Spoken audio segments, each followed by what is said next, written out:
अस्सलाम वालेकुम स्टूडेंट्स, कैसे हैं सब लोग। तो चलिए आज का भी टॉपिक शुरू करते हैं। जो टॉपिक हम आज डिस्कस करने जा रहे हैं, छोटा सा टॉपिक है, बहुत ही इंफॉर्मेटिव भी है साथ साथ। वो टॉपिक है हमारा रिलेटिव एटॉमिक मास। अब एटॉमिक मास के बारे में तो आपको पता होगा ये क्या होता है, लेकिन पहले हम यहाँ पे रिलेटिव का मतलब समझते हैं कि ये रिलेटिव क्या होता है। देखो बच्चों, अगर आप दुकान से शक्कर लेने जाते हो, आप उससे कहते हो कि भाई मुझे 1 किलो शक्कर दे दो, तो वो क्या करता है, एक साइड पे एक बाट रखता है, किलो का बाट रखता है, दूसरी साइड पे उसके रिलेटिव आपको वो शक्कर देता है। इस तरह से आप अगर कपड़ा लेने जाते हो, आप उसे कहते हो कि भाई मुझे 5 मीटर कपड़ा दे दो या 10 मीटर कपड़ा दे दो, तो वो क्या करता है, उसके पास एक रॉड होता है जिसके रिलेटिव वो आपको मेजर करके देता है।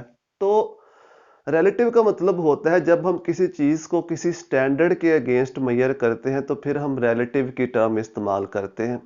बिल्कुल सेम इसी तरह से जो एटम्स हैं, जो एटॉमिक मासेस हैं, उनको भी इंडिविजुअली फाइंड करना पॉसिबल नहीं है, फाइंड करना मुश्किल है। तो उसके लिए भी हमें किसी स्टैंडर्ड की जरूरत होती है। तो साइंटिस्ट ने इसके लिए जो स्टैंडर्ड चुना है वो है कार्बन 12। यानी जो एटम्स के मैसेज हैं उनको हम कार्बन 12 से कंपेयर करके फाइंड करते हैं।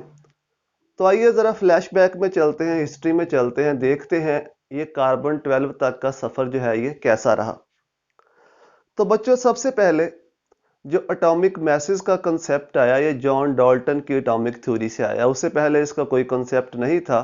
डाल्टन ने यह कहा कि जो एटम्स होते हैं वो हार्ड स्फीयर्स होती हैं और उनका कोई ना कोई मैस भी होता है। उसने कैलकुलेट करने की कोशिश भी की। उस वक्त सबसे सिंपलर जो कंपाउंड था, जो नॉन कंपाउंड था, वो वाटर था। तो हम भी वाटर से ही देखते हैं कि कैसे उन्होंने मासेस को कैलकुलेट करने के लिए एफर्ट की, कैसे उसकी कोशिश की। बच्चों, उनका ख्याल था कि जब भी हाइड्रोजन और ऑक्सीजन आपस में कंबाइन होते हैं तो हाइड्रोजन बाय पार्ट 1 पार्ट होती है उसके अंदर, कॉम्बिनेशन के अंदर, और जो ऑक्सीजन है ये बाय पार्ट 8 पार्ट्स होती है। यानी हाइड्रोजन और ऑक्सीजन का जो कॉम्बिनेशन होता है वो 1 पार्ट्स और 8 parts, 1 part hydrogen, 8 parts oxygen. अब डाल्टन ने यह कहा कि अगर हम सपोज कर लें कि वाटर का जो फार्मूला है वो HO है, वाटर का फार्मूला HO है। तब तक फार्मूले नोन नहीं थे, फार्मूला वगैरह का उनको पता नहीं था। उसने सपोज किया कि वाटर का फार्मूला HO है। अगर वाटर 1 पार्ट है, ऑक्सीजन 8 पार्ट्स है, तो इसका मतलब जो हाइड्रोजन का मैस है वो 1 होना चाहिए और जो ऑक्सीजन का मैस है वो 8 होना चाहिए। तो इस तरह से उसने बुनियाद डाली पहले स्टैंडर्ड की। उसने कहा कि अगर हम हाइड्रोजन के मास को 1 कंसिडर करते हैं क्योंकि ये सबसे लाइटेस्ट एलिमेंट है, तो इसी को हम स्टैंडर्ड लेते हैं और जो बाकी एटम्स के मैसेज हैं वो हम इसी के साथ कंपेयर करके उनको फाइंड आउट किया करेंगे। तो सबसे पहला स्टैंडर्ड जो है एटम के मासेज को मेजर करने के लिए वो हाइड्रोजन था। उसने बहुत सारे कंपाउंड्स के अंदर कंपैरिजन भी किया, मैसेज भी फाइंड आउट किए, लेकिन चूंकि उस वक्त तक फार्मूले वगैरह नोन नहीं थे, उसकी बहुत सी वैल्यूज गलत भी साबित हुई।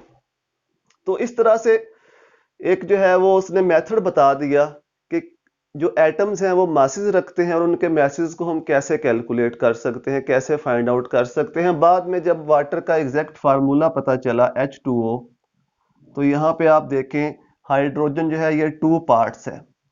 अगर 2 पार्ट्स हाइड्रोजन है तो ये डबल हो रहा है, 2 पार्ट्स हो रहा है ये, तो ये भी डबल होना चाहिए, ये होना चाहिए 16 पार्ट्स। अब 16 पार्ट्स के अंदर एक ऑक्सीजन है, जबकि 2 पार्ट्स के अंदर 2 हाइड्रोजन है। चूंकि एक ऑक्सीजन है तो इसलिए कहा उन्होंने कि एक ऑक्सीजन का मास 16 होता है और 2 पार्ट्स के अंदर 2 हाइड्रोजन है तो एक हाइड्रोजन का जो मास है 1 होता है। तो इस तरह वो कंपाउंड्स के अंदर रेशियोज को कंपेयर किया करते थे मैसेज को फाइंड आउट करने के लिए। जो भी हाइड्रोजन के कंपाउंड है, हाइड्रोजन को स्टैंडर्ड माना, उनके कंपाउंड्स में रेशियोज को कंपेयर किया और मैसेज को फाइंड आउट करने की कोशिश की। फिर बच्चों, हाइड्रोजन का ड्रॉबैक ये था कि इसके कंपाउंड्स बहुत कम थे, स्पेशली मेटल्स के साथ इसके कंपाउंड जो है वो नहीं थे। मेटल्स के साथ हाइड्रोजन कंपाउंड बहुत कम बनाता है। तो फिर जैकब बर्जीलस बर्जीलस ने ऑक्सीजन को स्टैंडर्ड मानते हुए उसने कहा कि अगर हम ऑक्सीजन का मास 100 जो है वो सपोज कर लें, ऑक्सीजन को कहें ये 100 मास है इसका, उसको 100 मानते हुए डिफरेंट एलिमेंट्स के जो मैसेज हैं, डिफरेंट एलिमेंट्स के जो मैसेज हैं वो फाइंड आउट करने की कोशिश की, बल्कि उसने बहुत से फाइंड भी किए और उसकी जो बहुत सी दी हुई वैल्यूज हैं जो आजकल वैल्यूज चल रही हैं उनके बहुत करीब भी है। अब इसमें तमाम डिस्कशन में एक बात जो बहुत इंपॉर्टेंट है, जो बहुत इंटरेस्टिंग भी है, कि उस वक्त तक प्रोटॉन और न्यूट्रॉन तो नोन नहीं थे। आजकल तो हमको पता है कि जो एटम के मैसेज हैं वो प्रोटॉन और न्यूट्रॉन की वजह से होते हैं। उनको सिर्फ इतना पता था कि एटम के मैसेज होते हैं, किस वजह से होते हैं ये उनको नहीं पता था। तो ऑक्सीजन उसके बाद स्टैंडर्ड आया, फिर ऑक्सीजन में भी कुछ ड्रॉबैक्स आए, तो उसके बाद फिर इस कार्बन 12 को एज ए स्टैंडर्ड लिया गया, इसको एज ए स्टैंडर्ड जो है वो सिलेक्ट किया गया। तो बच्चों जो ये कार्बन की जो सिलेक्शन हुई है ये कुछ पैरामीटर्स की बेस के ऊपर हुई है। अब हम देखते हैं वो कौन से पैरामीटर्स हैं जो ये डिसाइड करते हैं कि हमने कौन सा स्टैंडर्ड जो है वो सिलेक्ट करना है। सबसे पहले साइंटिस्ट ने ये कहा कि जो हमारा स्टैंडर्ड होना चाहिए वो ज़्यादा रेक्टिव नहीं होना चाहिए, नॉट मच रेक्टिव, उसकी रेक्टिविटी बहुत ज़्यादा नहीं होनी चाहिए। दूसरा, नॉट लीस्ट रेक्टिव, वो इतना कम भी रेक्टिव नहीं होना चाहिए कि वो कंपाउंड ही ना बनाए, उसकी रेक्टिविटी बहुत कम भी ना हो। तीसरा, वो होना चाहिए हैव मच अबंडेंस, उसकी जो अबंडेंस है वो काफी ज्यादा होनी चाहिए। मतलब अगर उसके आइसोटॉप्स पाए जाते हैं उस एलिमेंट के या उस एटम के, तो उन आइसोटॉप्स में उसकी अबंडेंस सबसे ज्यादा मैक्सिमम होनी चाहिए। जिस तरह आपको पता है कि कार्बन के 3 आइसोटॉप्स होते हैं, 12, 13 और 14। इसमें 12 की जो अबंडेंस है वो 98% होती है। और एक लास्ट, वो जो स्टैंडर्ड हमने सेलेक्ट किया है उसके जो नॉन कंपाउंड्स हैं वो काफी ज्यादा होने चाहिए, हैव मच नॉन कंपाउंड्स।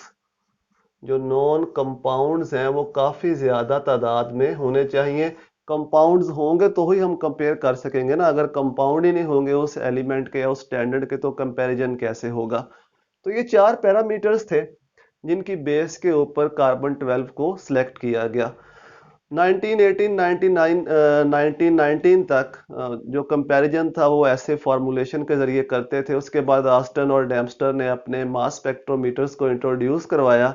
फिर उसके बाद उन मास स्पेक्ट्रोमीटर्स के जरिए कंपैरिजन को किया जाने लगा। वो कैसे कंपैरिजन करते हैं वो हम सेपरेट वीडियो में उसको डिस्कस करेंगे। तो फिर अब हम इसको डिफाइन कैसे करते हैं, रिलेटिव एटॉमिक मास को इस स्टैंडर्ड के साथ।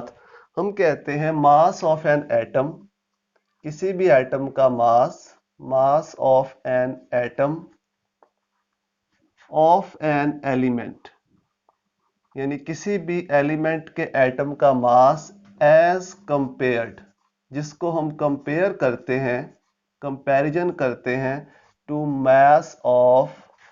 मास ऑफ कार्बन 12, यानी जिसको हम कार्बन 12 के साथ कंपेयर करके निकालते हैं उस मास को हम कहते हैं रिलेटिव एटॉमिक मास। अब इस स्केल के ऊपर हाइड्रोजन को जब फाइंड किया गया तो उसका मास आया 1.008 AMU। ऑक्सीजन को जब फाइंड किया गया तो तकरीबन 16 AMU। नाइट्रोजन को जब फाइंड किया गया तो 14 AMU। तो ये रिलेटिव एटॉमिक मैसेज होते हैं जिनको हम स्टैंडर्ड के अगेंस्ट कंपेयर करके फाइंड करते हैं। अब स्टैंडर्ड हमने सेलेक्ट कर लिया, अब इसका कोई ना कोई यूनिट भी होना चाहिए। तो यूनिट सेलेक्ट किया गया AMU, atomic mass unit. Atomic mass unit, इसको हम कैसे डिफाइन करते हैं एटॉमिक मैस यूनिट को? 1/12 of mass of one carbon atom, mass of one carbon atom, यानी एक कार्बन एटम के मैस को अगर हम 12 हिस्सों में तकसीम कर दें तो वो जो एक हिस्सा होगा उसको हम कहेंगे 1 AMU। आप इसको ऐसे समझ लो कि सपोज ये एक कार्बन एटम है, ये एक कार्बन एटम है, ये टोटल इसका मैस जो है वो 12 है। अब इसको हम 12 इक्वल हिस्सों में डिवाइड कर देते हैं इस तरह से। ये जो एक हिस्सा होगा ये एक हिस्सा कहलाएगा 1 AMU। इसको हम फार्मूला के जरिए लिख भी सकते हैं, 1 AMU is equal to mass of 1 carbon 12, carbon 12 का मैस डिवाइडेड बाय 12, यानी कार्बन 12 का हमने 12वां हिस्सा लेना है तो वो 1 AMU के इक्वल होता है। अब 1 AMU इज इक्वल टू कितने ग्राम के इक्वल होता है? 1.66 10⁻⁻24 ग्राम। इसको इंशाल्लाह हम किसी सेपरेट वीडियो में इसको प्रूफ भी करेंगे कि 1 AMU इतने ग्राम के इक्वल होता है।